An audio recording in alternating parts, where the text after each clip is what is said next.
chunk of them are power delivered, sold, but revenues not collected. When we're leaving office, what you call the ATC&C, that's the Aggregate Technical Collection and Commercial Loss, was 22%. At the Transition Committee, it came to light that it's ballooned to 40%. And so out of every 100 CD you sell, 40 CD is unaccounted for. And that is largely due, or that's what largely accounts for this huge debt. In fact, I'm leaving Accra today as part of the technical team to meet Letasco. Letasco supplied heavy fuel oil between 2017 to 2021. All that money has not been paid. And so there's a debt of 270 million on account of some of these fuels and guarantees. If you consume fuel, it means there's not take or pay. It means the plant is running. So yes, some element of capacity charge will contribute to your debt, but the chunk and the bulk of the debt is on account of power produced and consumed, but not paid for. Thank you. Yeah, Mr. Chairman, you spoke about ENI. Would you say that the negotiated price at the time of negotiation... Is that your last question? Last but one, Mr. Chairman. No, you are entitled to only 3 questions. You've asked 2 so far, so that is the last question. Please. But you will allow me to bring some small one after this one. You are entitled to 3 questions. Please go ahead and ask your last question. Okay. So my question was whether you believe that the negotiated price at the time was good for the country. And before you answer that, I also want you to have a look at your CV. On your CV, you say that you were the general manager of a company. Well, it's all over the place. I mean, it's not numbered. What I have is not numbered, but it's on his professional resume, non-political experience. The general manager of Sophie Fisheries Limited. And I don't know whether it's a mistake, because you say that you were from 2005 to 2000. And so if you can have a look at that and see if you intended to actually tell us that was a typo. And then the same on the CV, when you look at the leadership position held and membership of professional bodies, you say you were chairman, Nuclear Energy Program, implementing organizations at the Ministry of Energy until 2017. So I want to know whether you want to confirm to the committee that at 2017, when Anadu was the president, you were the chairman of this committee. So those are the... Thank you. Mr. Chairman, I left office on the 6th of January 2017. Okay. So 2017, I would have been in office, except that I left on the 6th of January 2017. The other one is 2008. So I guess when they were typing the 8, they made that 0. So thank you very much for that observation. I'm grateful. I guess your question is on whether the ENI price is not too expensive. Yes, in your view. Okay, I have in my hand what you call the weighted average cost of gas, which we in the industry call WACOG. And I have the latest of them. If you take the price, which is the cost, so you have what you call the commodity cost, the transportation, and everything, which then becomes commingled gas and is piped. But then you can get the individual prices. So if you take ENI, which is Sankofa, you have the cost to be 6, 10 to be 5, and gas is 7.2. And gas is 7.2. Tema LNG, which was signed by the MPP, is 8.3. So I am of the view Ghana Gas is 0 because Jubilee was 0 rated for a period of time. So I am of the view that the Sankofa price of 6 is not the most expensive. That is one. 2 is that you just don't look at the price of a field. Is it associated gas? Is it mainly crude oil production or mainly gas? If it's mainly gas, then the gas has to compensate for the cost of the development. And if you read the 2022-2023 reports by the upstream players, they confirm that in 2022 alone, we consumed 107 BCF of gas from our fields. If you did not consume that gas, you'd have consumed 20 million barrels of light crude oil. If you do what we call import substitution or parity, this country saved $1.2 billion from consuming that gas. So I hold the view that you might have an opinion that the gas is expensive, another one might have an opinion that it's not expensive. But if you are saving 1.2 billion from import substitution from light crude when using gas, I hold the view that that gas is competitive. It came before this House. This House debated it and approved it. Thank you, Mr. Chairman. Thank you very much. It's now the turn of Dr. Kabiru. Wale Wale. Thank you very much, Mr. Chairman. And I would just, before I start, congratulate my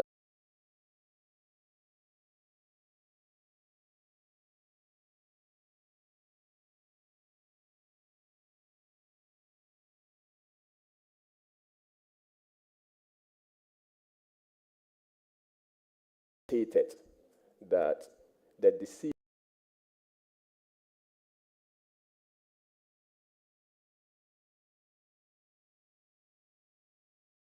to have a private sector participation wasn't what was good for ECG. However, you are of the candid and considered opinion that the interference by politicians and the fact that we need to weed off political interference was the way to go.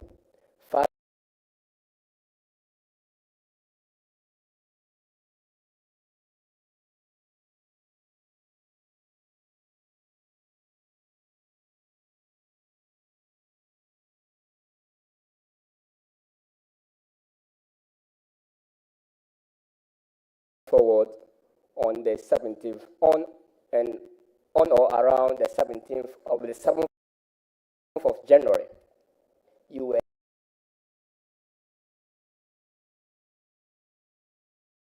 heard again on radio stating that you think that the only way forward was to have private sector participation, especially in the metering and collection sector of Ghana Electricity Company. Now, my question to you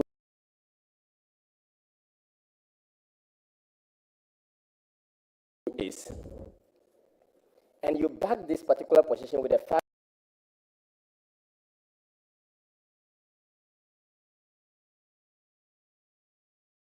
that ATC and C, which you just alluded to, and for the benefit of Hansard, we are talking of aggregate technical, commercial, and collection losses was 40%. Could you please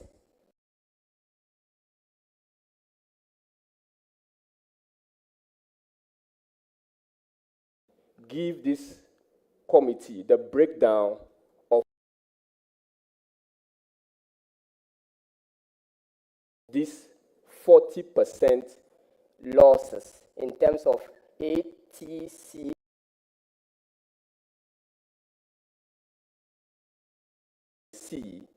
in the various sectors of that particular aggregate figure? I'll do that. But Mr. Chairman, first of all, I'm surprised that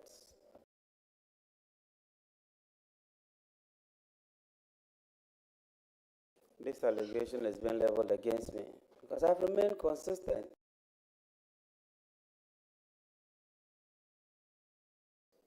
that there should be a private sector participant in the distribution, especially like you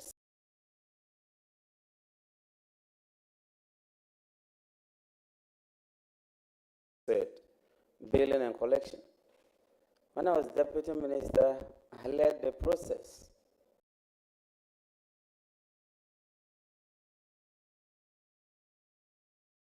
When Honorable Satekwe became my supervising minister, he made me lead the process of privatization.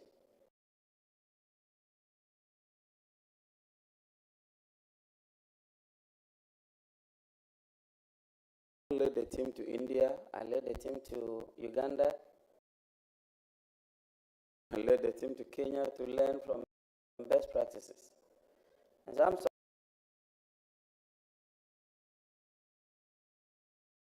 surprised.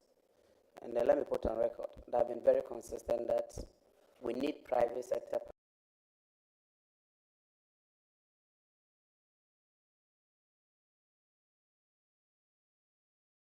participation at the distribution level, except that I disagreed with the format of the PDS, and I maintain that we can do it better.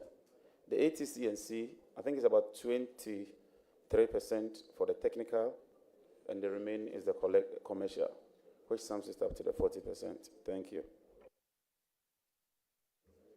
Yeah, Yes, Mr. you said you Speaker, have a follow-up. of the audit of the operations of ECG, and that report 0.7%. And if it is the product of the billing efficiency and the collection efficiency. Can you confirm that to the KPMG report? But 37 handed over a KPMG report. I asked a direct question as around 40%. But if you have a KPMG report, That has a follow-up question on that. Honorable nominee,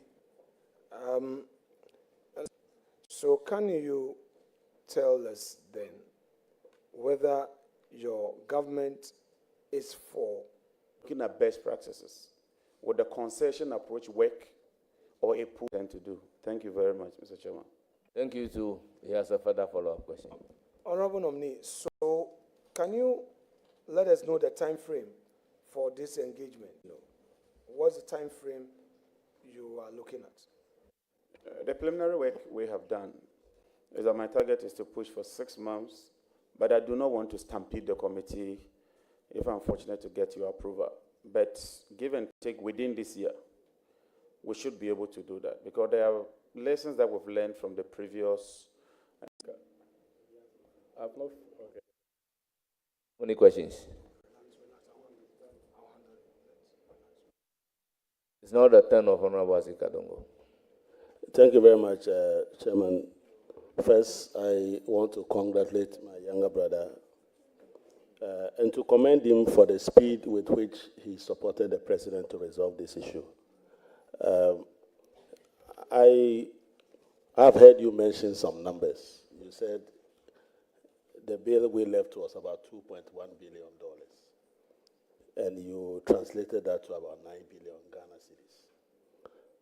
But you said today it's about 3 billion. Can you situate that in our reporting currency? What does that mean? $3 billion means what in cedis?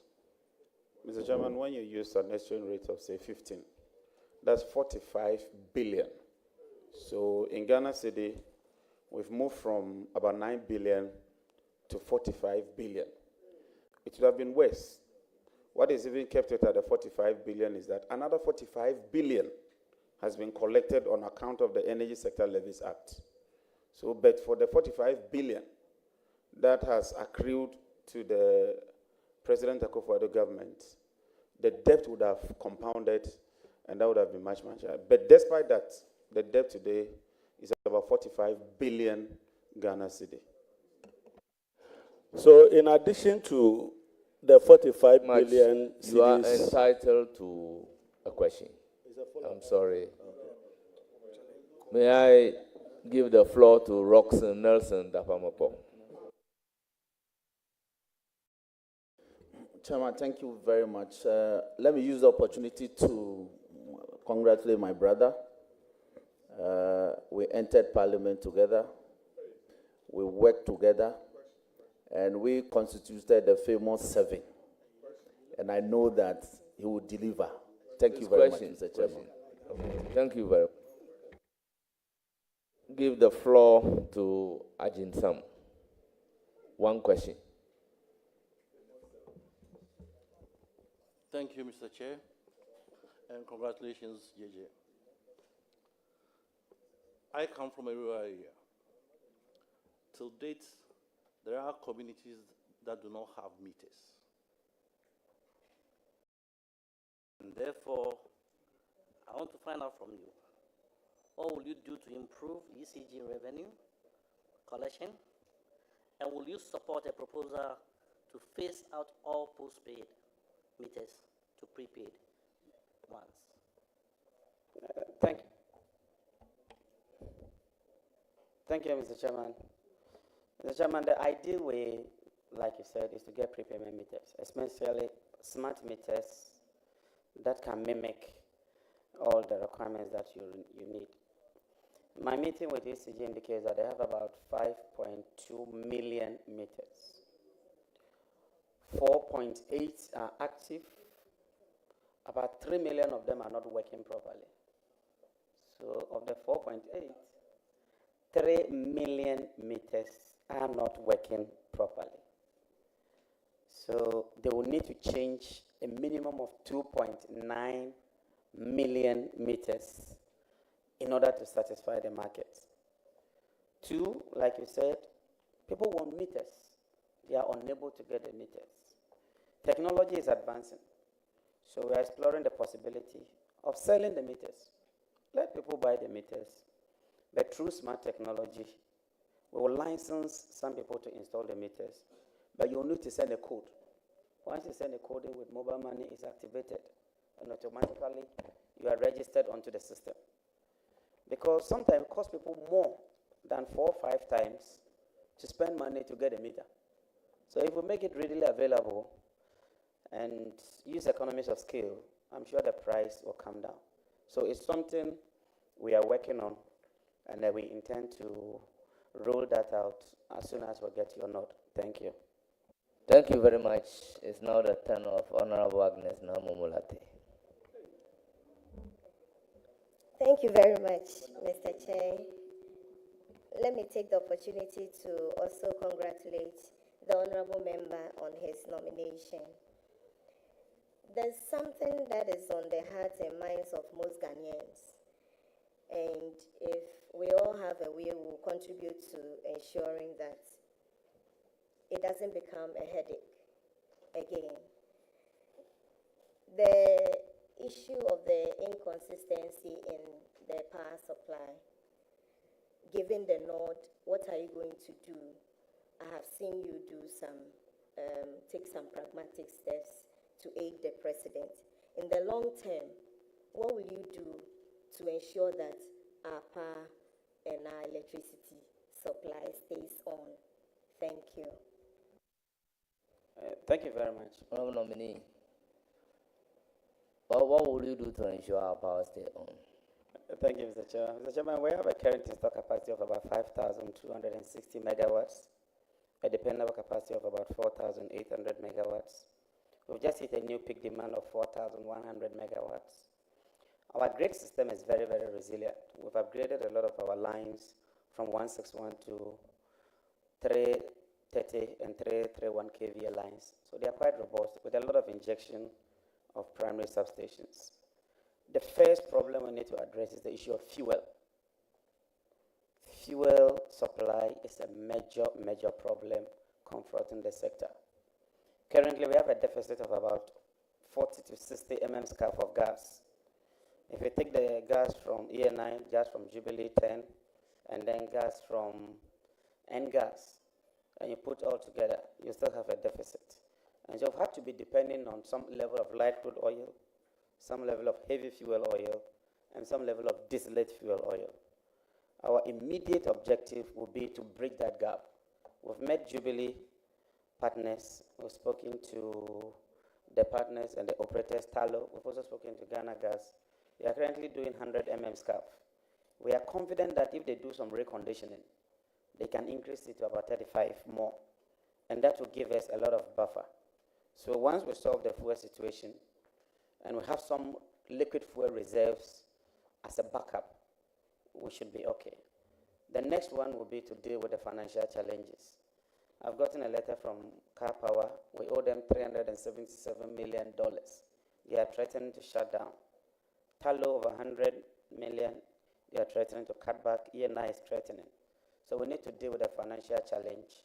So these two, if we can get them right, we should be home and dry. Last year alone, Ministry of Finance spent about 28 billion on energy sector related payments. That's more than your capital expenditure, including even your goods and services. So we have to look at how to drill down and bring about efficiency and be able to pay for what we consume. Thank you.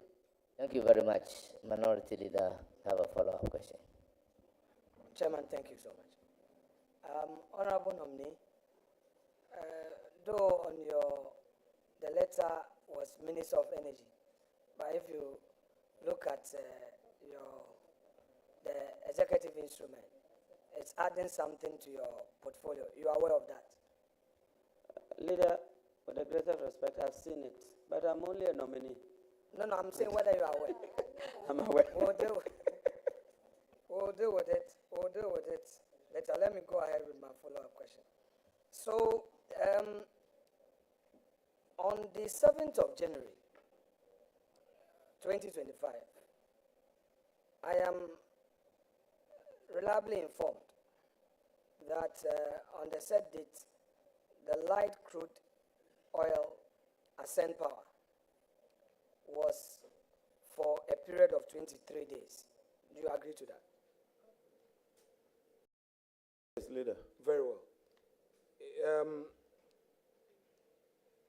If it was for 23 days, as you agree, then are you equally aware that GMPC, which has a contract with Stratcon for the supply of 12 million liters of HFO,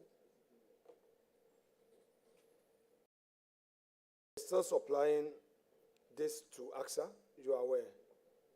I've checked on that, and GMPC has indicated that they don't have a contract with Stratcon to supply those letters. Thank you. But do they take such supplies if they don't have such contract? Is there an arrangement where these supplies are delivered to them? I've done my checks, and I can tell you that based on my check, there's no such arrangement. Now, would you be surprised to hear that on the 6th of January, it's a follow-up on the 6th of January, they supplied 19,561 tons? I will not be surprised, and that's one of the issues I intend to investigate when you approve me. Okay. It's a subject matter for investigation. All right. Thank you. So have you become aware? No, Leader, you know the rules. A follow-up question must not exceed a certain limit. Yeah, so I think if you wouldn't mind, I can give you the floor now to ask your questions. Chairman, you see, the nominee, in response to Honorable Momo Latte's question, had made certain pronouncements. I only was breaking it down because I didn't want to put all together. I know I have to act within the rules. So please indulge me, most respectfully, sir. Indulge me. I only wanted to break it down, else I could have put all together as a composite question. I didn't want to do that because there are specific deliveries on certain dates. So please, bear with me. Since you are aware that on the 6th of January, 19,561 tons worth of HFO was supplied. But your issue is that there was no contract, so it will be investigated. But that was supplied. No, I didn't say that, Mr. Chairman. I didn't say that. Okay, no problem. Now, on the 8th, would you be surprised to hear that on the 8th January, to 44,124 was also supplied? Mr. Chairman, with the greatest of respect, I need your guidance. Leader, I respect you. The leader is asking me whether I will be surprised to hear that fuel has been delivered. I thought he would have asked me a question. Okay, no problem. Let me put it differently. Have you become aware that on the 8th of January, 44,124 tons was supplied. Mr. Chairman, to answer this, on the 8th of January, this is official record, and I would respectfully make a copy available to the committee. And so the HFO issue you are talking of, on the 8th of January, Sen Power, light crude oil, 260,000, enough to cater for 23 days. Sinon Asogli, DFO, which is distillate fuel oil, 0. KTPP, distillate fuel oil, enough to cater for 1.5 days. Now the HFO. On the 8th of January, AXA, 440 meter cube, enough to cover for only 6 hours. So officially, I wasn't aware that some so-called 40,000 has been deposited. But let me be quick to say that the next day, I got to know that... I don't want to take back. Please, can you avoid the use of the word so-called? I mean, just not to I'm sorry, cause leader, controversy. I'm sorry. Thank you for the guidance. You know, you've done well so far. Leader, thank you, thank you. So on the 9th of January, I got information that some people were discharging some heavy fuel oil into the tanks at AXA. And already the Chief of Staff had tasked me to lead a technical team to avoid this looming challenge in respect of these shortages of fuel. And like I told you, on the 8th of January, we had only 6 hours. In fact, they said that taking even the minimum requirement, it could last for only 5 hours. When I heard of it, I inquired. And then the AXA MD told me that some people had come to deliver HFO. I asked him on whose authority. Leader, with the greatest of respect, I do not want to mention people's name here, and you know why. I made it clear to them that those people were no longer in office, and they had no mandate on the 9th of January to issue orders to him to receive those fuels. I called ECG, ECG was not aware. I called VRA, they were not aware. I called the ministry, Solomon is here, they are not aware. I called GMPC, they are not aware. So I advised the chief director to ask for a cessation of the delivery. And we report to Chief of Staff. It's a matter of further investigation. On an assumption of office, with your kind leave, we shall investigate that matter. Thank you very much. Thank you very much. So they delivered it or they couldn't deliver at all? Are we in receipt of that at the time you became aware? As far as I'm concerned, officially, government is not in receipt of any such delivery. They were in the process of delivery, but without any authorization to deliver, we thought that they should hold on and let's do what is right and proper. Thank you. So the 5 hours that you put out, as compared to the 23 days that you initially... No, I won't ask. Okay. Leader, take the floor, take the floor. So the 5 days that was originally out, you know, when the inauguration took place at the Independence Square, the media reported that you had alleged or you had said that we had only some 5 days of fuel. 5 hours, yes, 5 hours. Considering the fact that in your answer to me, you had indicated that Sen Power had fuel that could last us for 23 days. Would you want to reconcile the 5 hours and the 23 days, or would you want to shed some more light on it for clarity's sake? Mr. Chairman, there's nothing to reconcile. I was specific. I said we have 5 hours of HFO, and it's true. We had 5 hours of HFO. I said we had 0 hours of DFO for Sidona Sogli, and it's true. I gave a breakdown, but I don't develop the headlines. I don't write the stories. The recording is there, and the truth is that we have 5 hours of HFO. And if there's any problem with gas supplies, we are going to lose as much as 370 megawatts in 5 hours' time, which will lead to load shedding. And so as far as I'm concerned, that is a fact. Thank you. Honorable Shabu, it's now your turn. You have the floor. Thank you very much, Mr. Chairman. Mr. Chairman, let me use the opportunity to congratulate my younger brother for this great feat, a position well deserved. Mr. Chairman, listening to the honorable nominee, the biggest challenge he's coming to face. Of course, let me put on record that the ministry you left 8 years ago, you will not meet the same thing when you get there tomorrow. You have said it. The energy sector debts alone is so enormous. Now, we've zeroed down to various. Now, in the value chain, you have a very critical player there, which is ECG, which unfortunately is the weakest link. And that's the reason why we have these challenges. To quote your own words, the power is produced and delivered.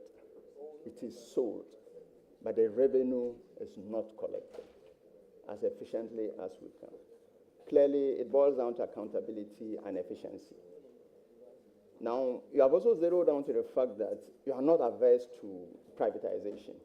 Indeed, His Excellency, when he met the World Bank a week ago, representatives, he made it clear that privatization was the way to go. Would you consider, taking into account, we have been preaching about local content, would you consider looking at institutional investors like SNET, like NAT, and the rest? Would you consider them when you want to do the privatization? Thank you very much, Mr. Chairman. Mr. Chairman, that would be the most ideal.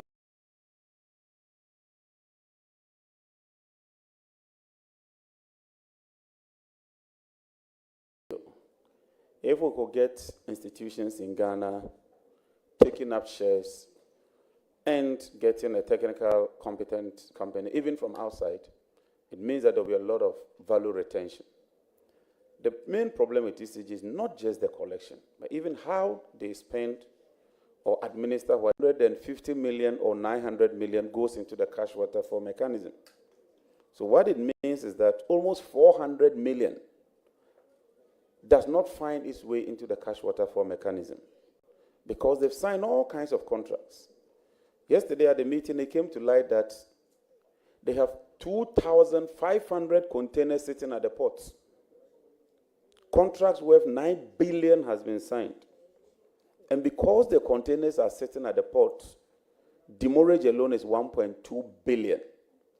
So beyond the collection, we also have to drill down on efficiency and ensure that they stick to the cash waterfall mechanism. Thank you. Thank you very much. May I give the floor to Honorable Umar? Thank you, Chairman. Nominee, I want to use this opportunity to congratulate you, and I wish you well. Thank you. Thank you. It's the turn of Michael Edu. Edu. Okay. Thank you, Mr. Chairman. Edu and Edu. Mr. Chairman, the name is Edu. Thank you very much. A-I-D-O-O. What's the spelling of Edu? A-D-U.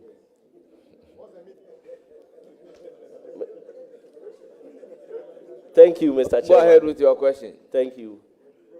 Honorable nominee, congratulations. Looking at your CV with your experience and vast background in the energy sector, I believe you'll be conversant with the questions I'm going to ask. One of the major challenges... Are you saying questions? Yes. Please, you are entitled to a question. Okay. One of the major challenges in the downstream petroleum sector is the issue of forex. And on the 11th of January 2023, you published a post on Facebook, which you said that the G4O, that's the good for oil policy, was opaque, clandestine, and a charade. And then you also said that it's going to promote smuggling of gold across Ghana's borders. And then in the same post, you said from all analysis, it is obvious this policy is not well thought through. Now, Mr. Nominee, I believe after your nomination, you've had cause to meet the management from BOST and MP and other stakeholders in the industry. Upon hindsight, do you still hold the same opinion? And then if you are given the nod to lead the ministry, what will be your position on the good for oil? Taking into consideration that most of the importers who are bringing fuel to Ghana, one of the issues they look at is the issue Honorable of member, his position on gold for oil. Is that not the question? I'm not done, Chairman. I'm not done. Chairman, I'm rounding up. Chairman, respectfully, I'm rounding up. Is that the question I'm asking? No, is I'm that not the done. question? The question is coming. So, what do you mean by what is your position on gold for oil? It's the same question. So let me round up. Thank you, Chairman. Well, I will forgive you because you are a first timer. So, considering that most of the importers consider the issue of forex as an issue when dealing with BOST, and the Good for Oil came to mitigate that issue, and there is scarcity of forex, and in a month we need about 400 million USD to import petroleum products. So, what will be your position on the Good for Oil policy, and how are you going to fix the issue of forex for importers and BDCs? Honorable Nominee. Thank you very much. Honorable Nominee, I believe the question is, what is your position on gold for oil? You can ignore the commentaries and proceed to answer the question. Mr. Chairman, I refer to 28th November 2023 publication. Bank of Ghana to phase out gold for oil policy. Bank of Ghana governor announces. And so I think that they are rather vindicating my position that it was not well thought out. If it was that good and it was solving the problem, you don't phase out a policy that is delivering results. What we would do, we would review it, we would analyze it, and ensure that we come out with a model that is fit for purpose, that ensures that we account for the good. Honorable Atufo has already indicated that we want to form a gold board, which will aggregate all the gold. We have an escrow account where the forex or the hard currency would move into, so that we'll use that to support fuel imports, but also support the payment of IPPs and the payment of gas. So we are looking at a holistic, well-encompassing approach rather than a narrow approach. Thank you. Thank you very much. It's now the turn of Honorable Yerga.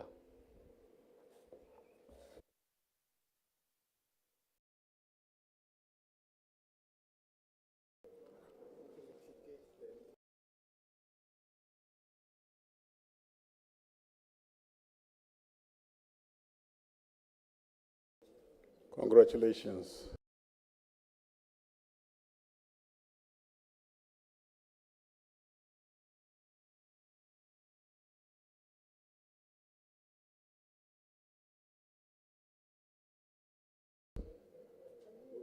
Dr. John Jinapo. Not many people know you are a doctor. You have a PhD now. Congratulations. So, some people envy your CV.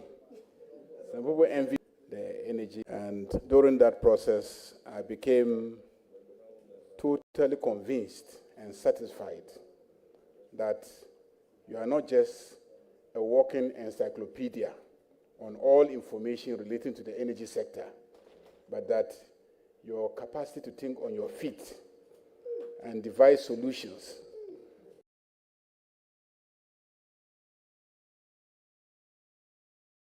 to the numerous challenges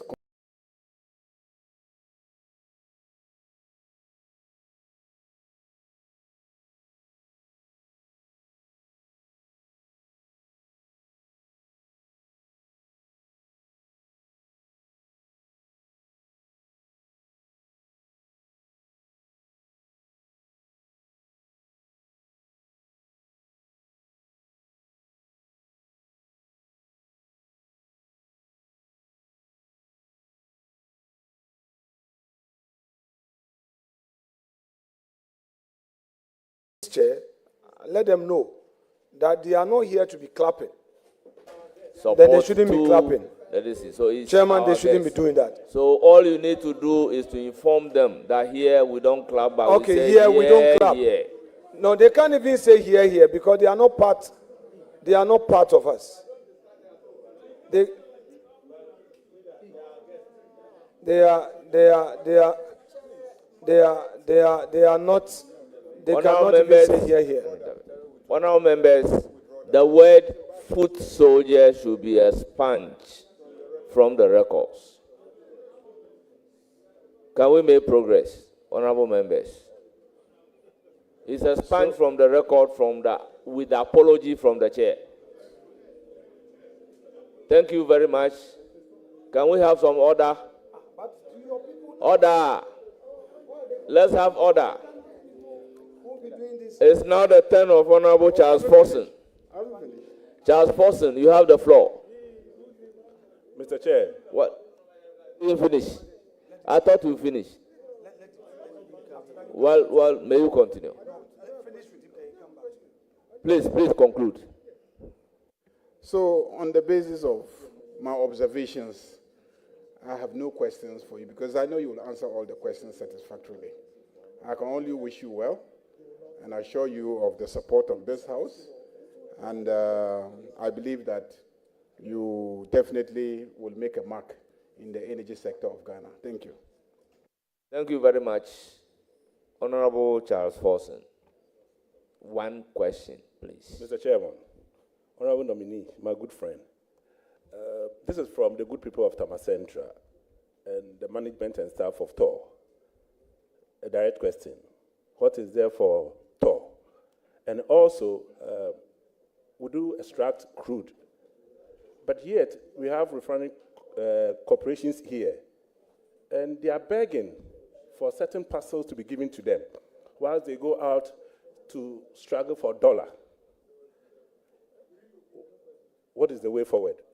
Thank you. Well, honorable member, is your question saying what is there for TOR or what he intends to do for TOR? The plan. He understands it. Honorable nominee, you may answer the question the way you understand it. Thank you, Mr. Chairman. Honorable members, you may be aware, there's a Petroleum Revenue Management Act. And when you take crude within a stipulated period of time, you have to pay the money into the Petroleum Holding Fund. So for a refinery to take that refinery must satisfy that condition. TOR is a hydra-headed problem. It's a 45,000 barrel capacity refinery. The norm is that these days people are moving to huge refineries. If you take Gamnaja, it's I think 1.2 million. Dangote is 650,000, and it's even number 7. So 45 is quite small, but our objective is to seek a strategic partner, ring-fence the liabilities, and then use the assets as our capital injection and look for a strategic partner who is prepared to also inject some money. Normally, you need a staff of about 250 for such a refinery. Currently, the staff are over 700. So these are issues that we'll have to sit and see how we can deal with them so that we'll bring the refinery back. Because since 2021, 4 years now, the refinery has not been working. And something must be done about it. Thank you. Thank you very much. I will now give the floor to Honorable Yao Patrick Boama. Thank you very much.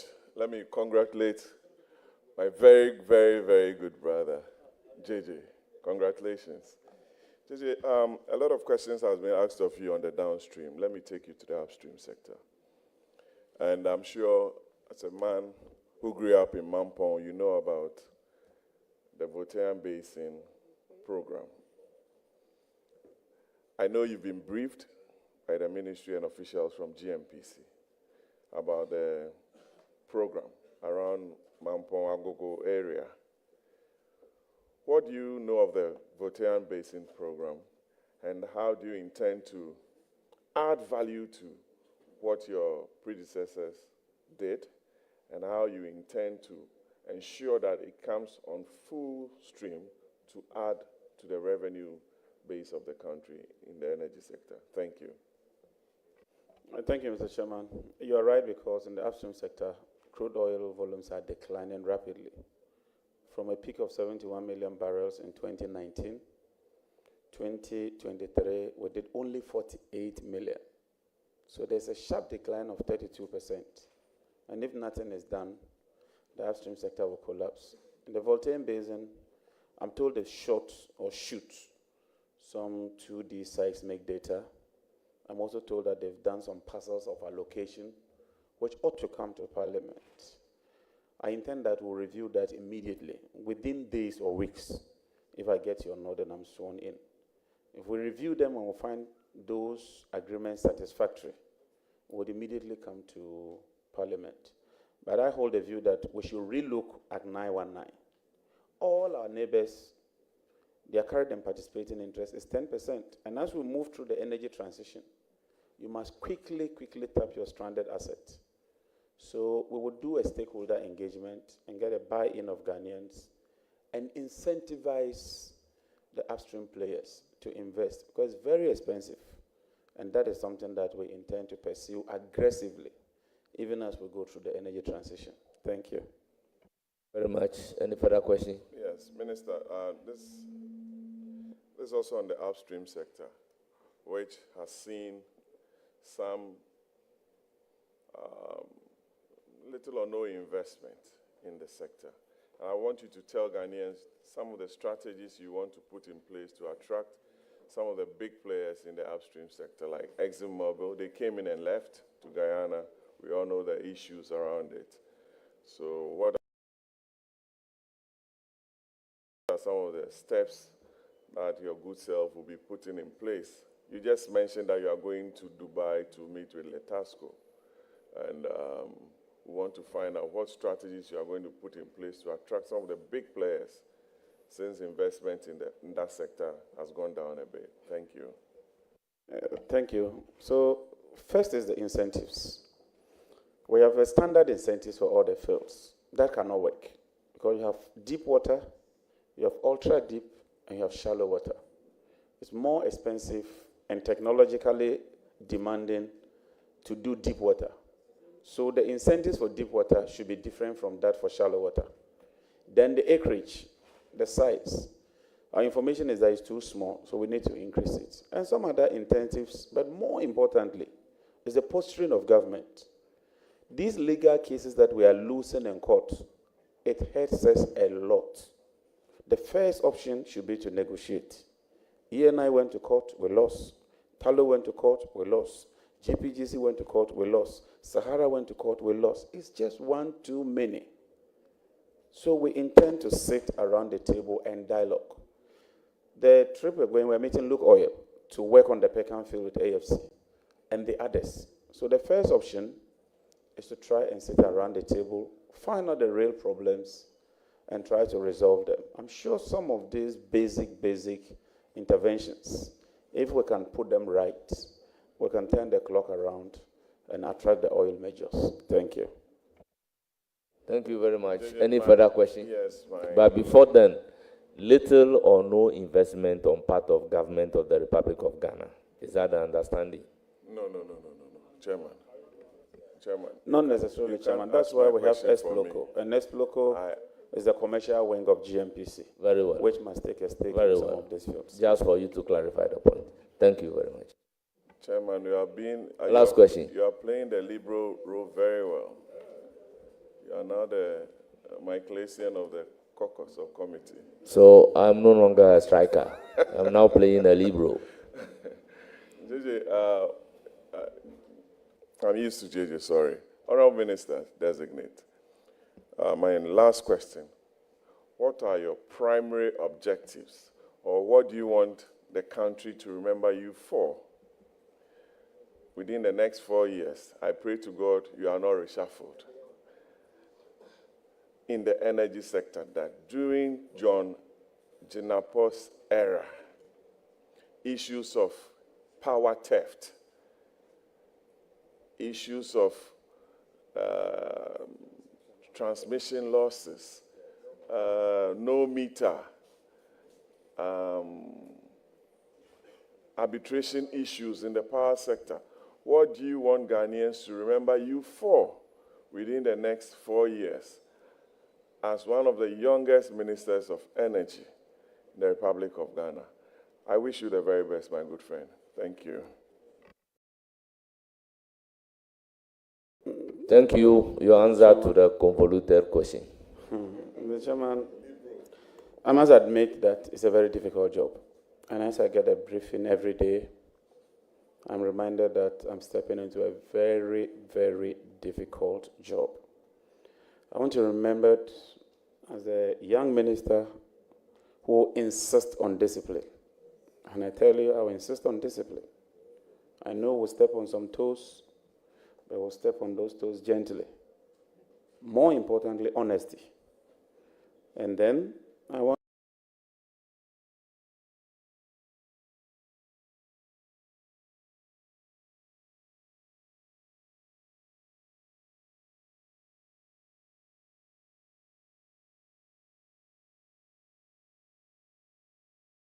to approach this work with integrity.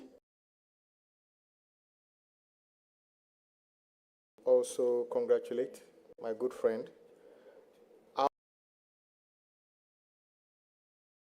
Our principal voice on energy-related matters. I must say the caucus is proud of you.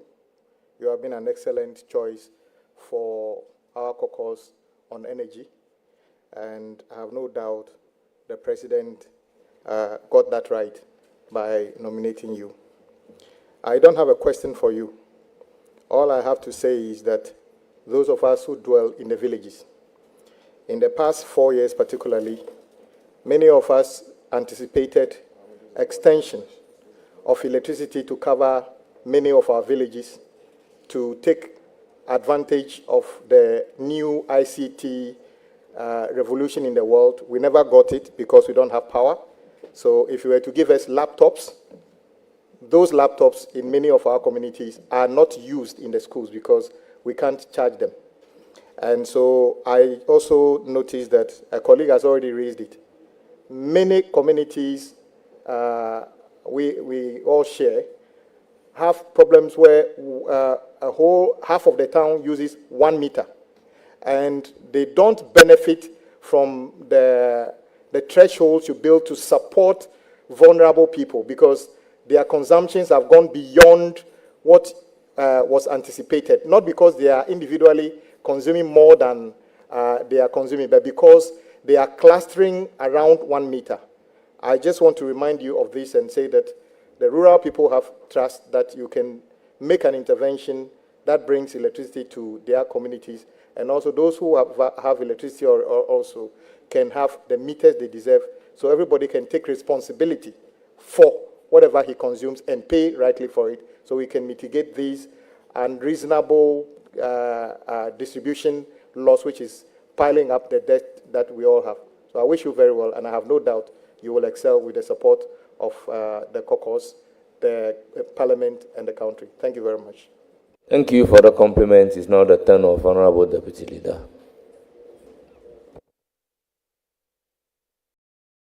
Very much, Honorable Jinapo, and I wish to take this opportunity to congratulate you for your nomination as the Minister Designate for Energy.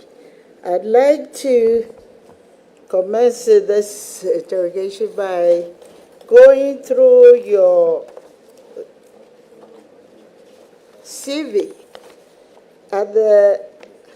on item number 6,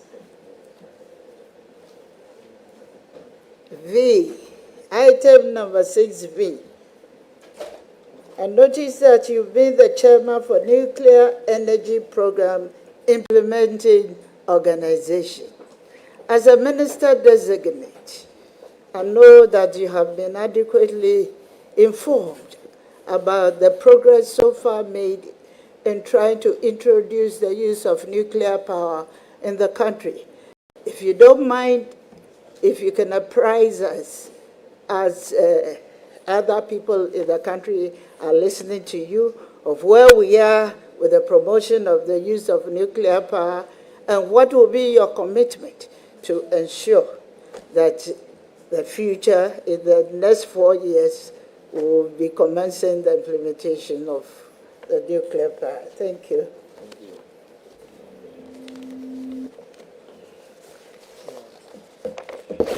It's now the turn of Honorable Deputy Majority Leader. Yes, to answer the question. Please provide answer to the question. Thank you. Have a follow-up question. Okay. Thank you. Deputy Leader, it's true, I chaired NEPIO. At my last briefing, they've identified 2 sites. They've also identified 2 countries, China and the USA, and they've identified 2 technologies. The bigger nuclear plant, which can give you about 1,200 to 1,400 megawatts, and the modular plants, which gives you just 100, 100, 100, 100. And so in South Africa, they use what they call pebble bed. So the option is to look at the smaller ones. They are easier to manage, they are modular, and they can deal with them. But like you said, I asked them a specific question. Can we switch power on before we leave office? And nuclear has serious milestones. And so the information I have is that the earliest we can get power from nuclear is 6 years. That is even if we tick all the boxes. And so we have a lot to do.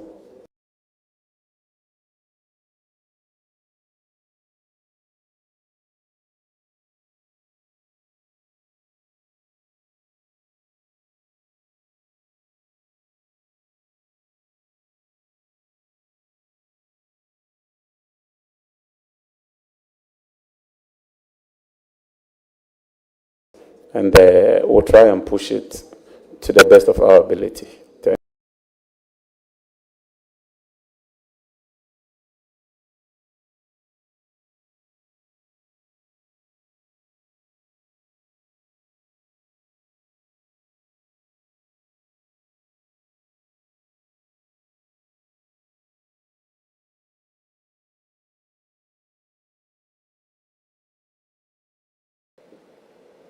And how are we going to implement that kind of merger? Thank you. So that you have something like Ghana Power Company.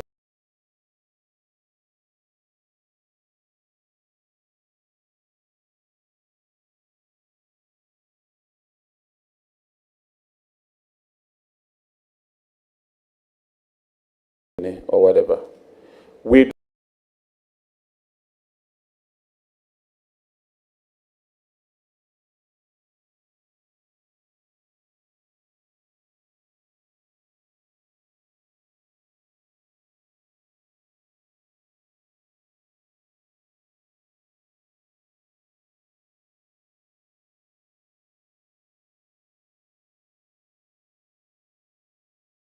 not intend to privatize.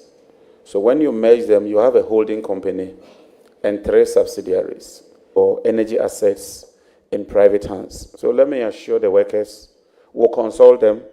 This is just an idea that we intend to implement. If we need to tweak it, we will do that with them and bring about efficiency.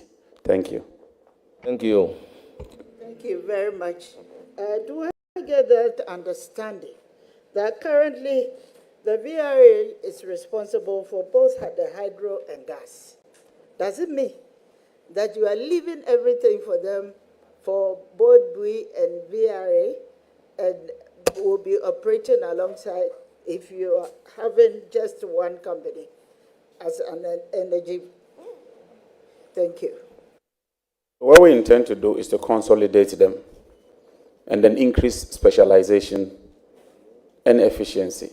Because there are some hydro people at BUI, there are some renewable guys at BUI, there are some hydro people at VLA, they are also doing renewables. So why don't we bring all the renewable people under one umbrella so that their expertise is renewables, especially as the ministry's mandate focuses more on green transition. Then the hydro, bring all the hydro technicians under one, so that procurements and all that, they can reduce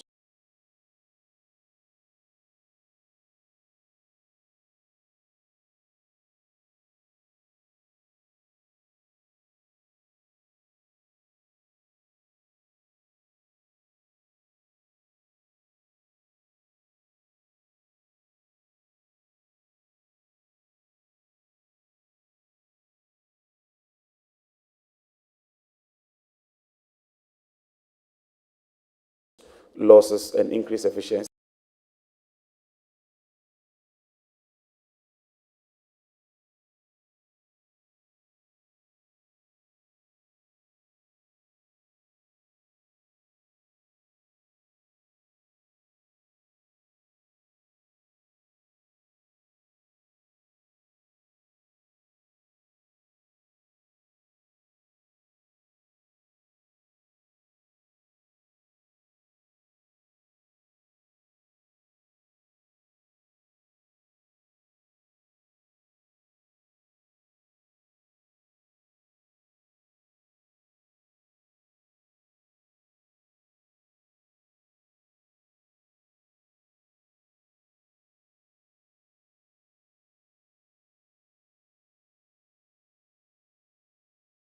Of the expenditure.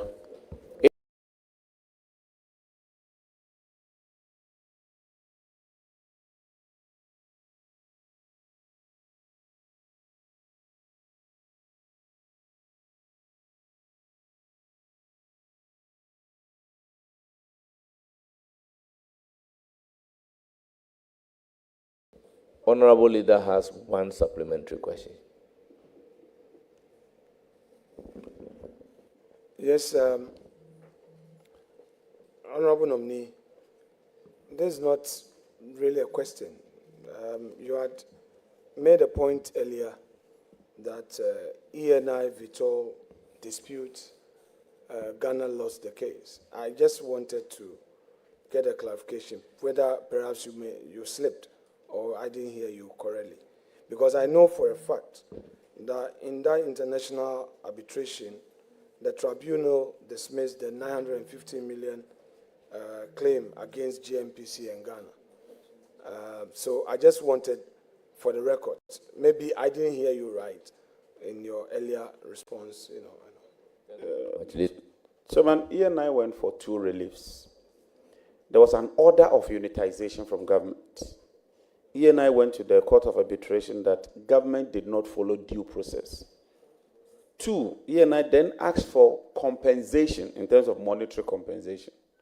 So the first issue of government issuing that directive, the Court of Arbitration agreed with ENI and disagreed with government. So that directive, which is the substantive issue, as far as I'm concerned, ENI had its way, is the next leg, which is to say compensate me, that the Court of Arbitration thought that there was no need to compensate them. But the substantive issue of the directive, the Court of Arbitration has insisted. And because of that, Springfield has now drilled a well, and we are waiting for the results of the appraisal to determine the way forward. Thank you. Thank you very much. You are bringing out an important matter. Are you saying that in the issue 1, where the Court of Arbitration, the tribunal agreed with the issue raised by ENI, it resulted in any financial loss to the state? Or it resulted in any... No, Honorable Minority Leader, the nominee never said that. No, wait. He Chairman. explained Chairman, let me put... the 2 legs of Chairman, the decision. Chairman, wait. The public is listening and watching. So I just want us to have clarity. According to you, the compensation bit, their claim was dismissed, which is a matter of public record. But then you are also telling us that there was an issue as to decisions that government had taken and whether or not those decisions were right. You are saying that their question on those decisions was upheld by the tribunal. My question then to you is this. Was there any costs to government as a result of that relief? Was there any loss to the state as a result of that relief? That is what I wanted to know. So in simple terms, the only loss will be that the state was directed to make some payments in respect of legal matters. So, for instance, if you go to court, the cost of arbitration, the cost for legal services, the state was directed to pay that. Whether that is cost or not, I'll leave it for you, the lawyers. But I'm saying that this is what the court decided. I don't want to put interpretation on whether those payments constitute costs or not, because I'm not a lawyer and I do not want to step into that arena. Thank you. Honorable nominee, I will land on this very important point. You see, we are talking about a ruling of a tribunal, a judgment, the outcome of a case. I don't want us to be rhetorical about it or be hypothetical or whatever. What is a fact remains a fact. Was there any order made against government in that arbitration? And if so, and you have reference to that, can you tell us exactly the orders that were made against the government of Ghana in GMPC? Respectfully, sir. Thank you, Mr. Chairman. Honorable nominee. Thank you. So, government of Ghana issued an order that two parties unitize. So let's put it in single terms. It says that male and female marry. That's the order from the father. Then one party goes to court and says that no, government is wrong. You can't just ask us to marry. You are jumping the gun. And arbitration upheld that and says the government was wrong in asking the two parties to marry or unitize. That's all. It's as simple as that. Thank you very much. It's now the... Chairman, please, let me read. Honorable, question. I'm giving Honorable Leader. Chairman, please, this is a I'm legal taking matter. your words. Yes, that I'm not asking you have a question. asked Chairman, it's not the a question. last question. Yes, I have. Chairman, please, it's for all of us. Please. Yes, it's for all of us. Colleagues, let's get this. I would read. Where are you even reading from in the first place? Chairman, with respect, I'll provide you. Where are you reading from? Chairman, I'm reading from the website of, yes, I know. I am reading from the website of City FM, which so website that is hosting. Is your authentic source from which you can pick a judgment. Wait, it is hosting the ruling. Website hosts the ruling, and it's quoting the full ruling. It's not their write-up. I just want to read out. The tribunal denied the claimant, ENI and Vitor, their monetary damages, which initially stood at $7 billion, but were later reduced to $950 million plus interest by the end of the proceedings. The tribunal dismissed all claims against GMPC entirely. Additionally, the tribunal rejected the claimant's request to declare that Ghana breached petroleum agreement by refusing to withdraw or prevent reliance by third parties on the unitization directive.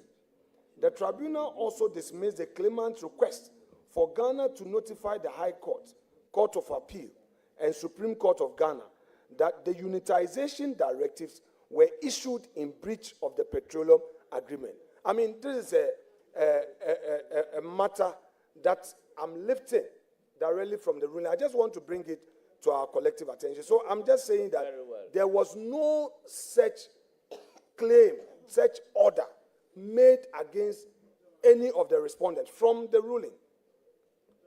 Well, we'll take your words. Be brief. Be brief. I'm putting it out as a fact. Be brief, Honorable Nominee. Honorable Fanyabaka, it does appear that maybe because you were in a hurry to read, you jumped one line.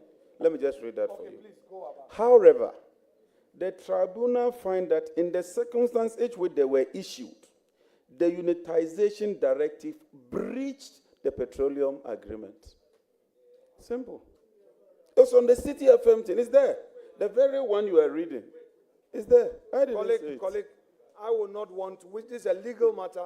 The last So I I'll will leave it do. for you. No. The last I will do is to trade my profession. I will not. I will not. I am reading up to the end. I am reading up to the end. Respectfully, it reads that the tribunal dismissed all claims against the GMPC entirely. In the minimum, my law is okay.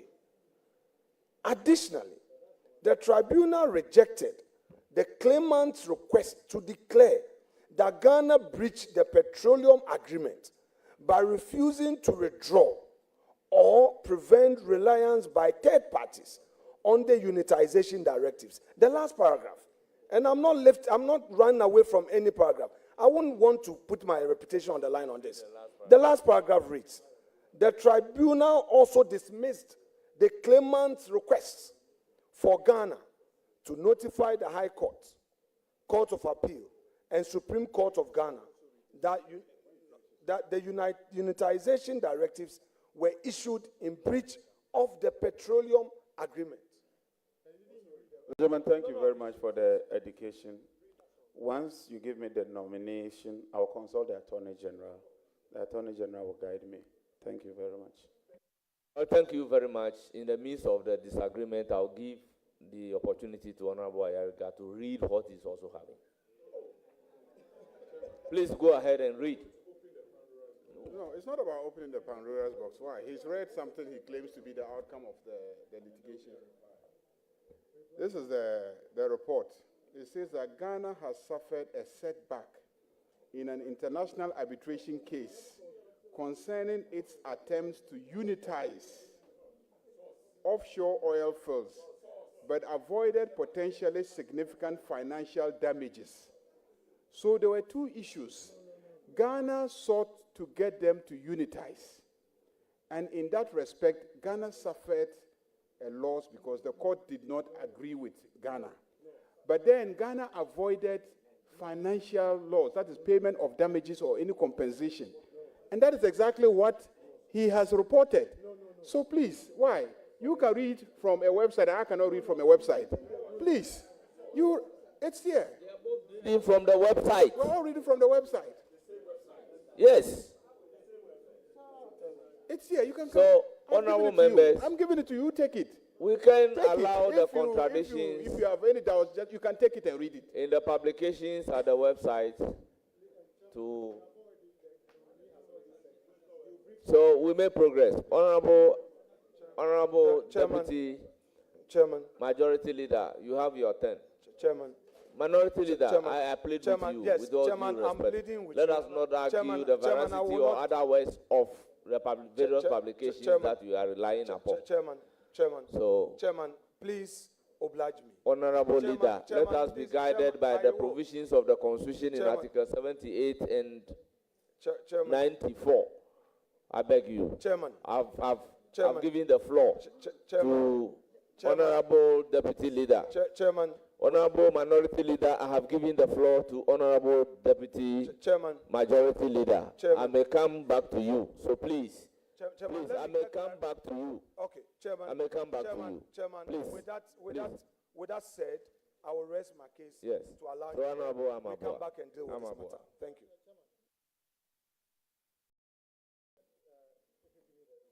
Yes, what is?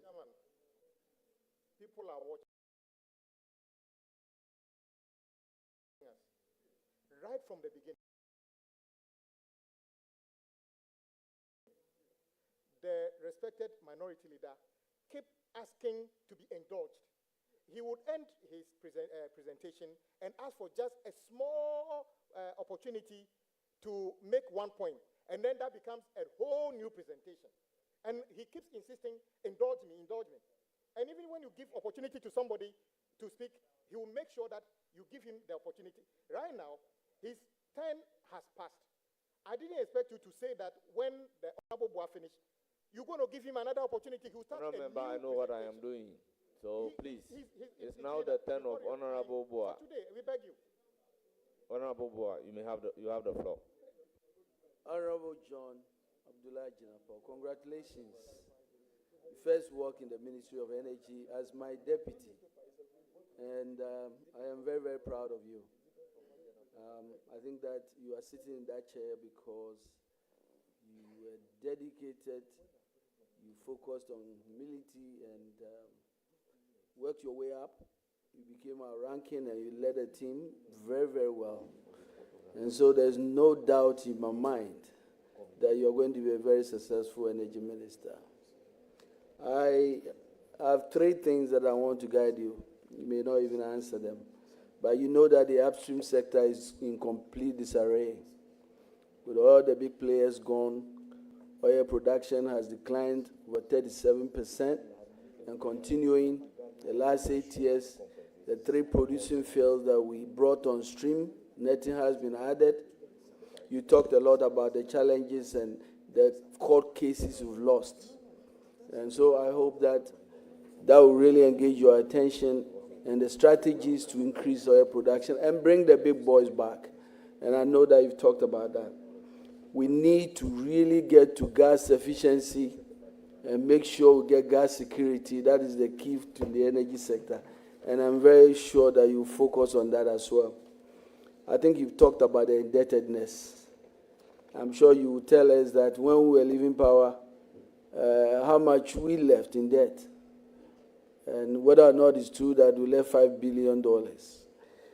The issue of renewable energy in an energy transition is critical, and that's probably why the energy sector is now energy and then the transition. And so I believe that you really add the issue of renewable energy as well. The last point is the issue of SML and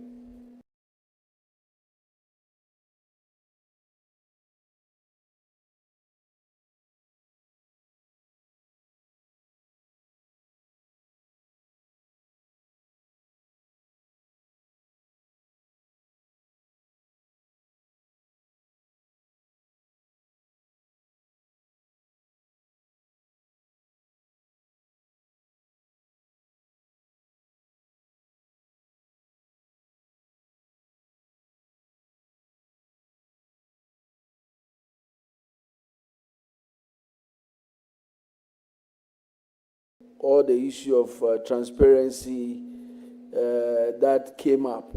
I believe that we will look into that. We would have another opportunity to discuss it on the floor. And I would also want to plead with colleagues that if you didn't get the opportunity to raise any issue by way of question, the next stage of this pre-approval process would be the debate on the report of the committee. So you would have the opportunity to raise all other issues for Hansard to capture your views. On that note, Chairman, I would want to thank you for indulging us on these 2 nominees, and we see what next to be done. Thank you so much indeed, Chair. Thank you very much, Minority Leader. Let me use the opportunity to sincerely thank the nominee for attending upon the committee and providing answers to questions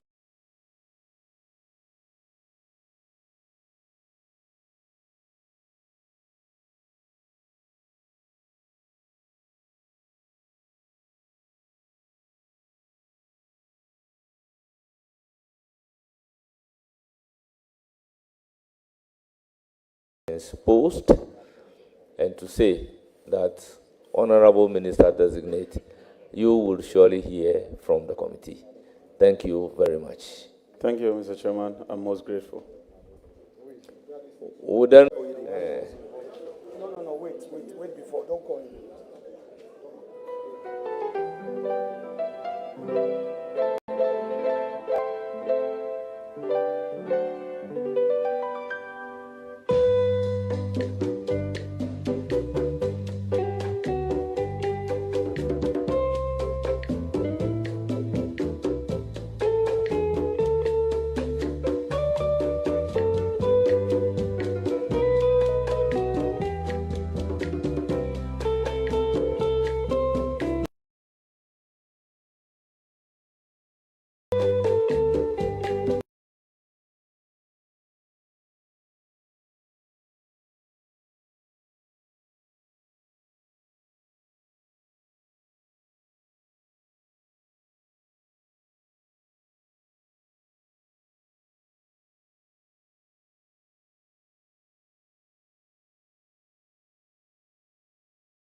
Thank you.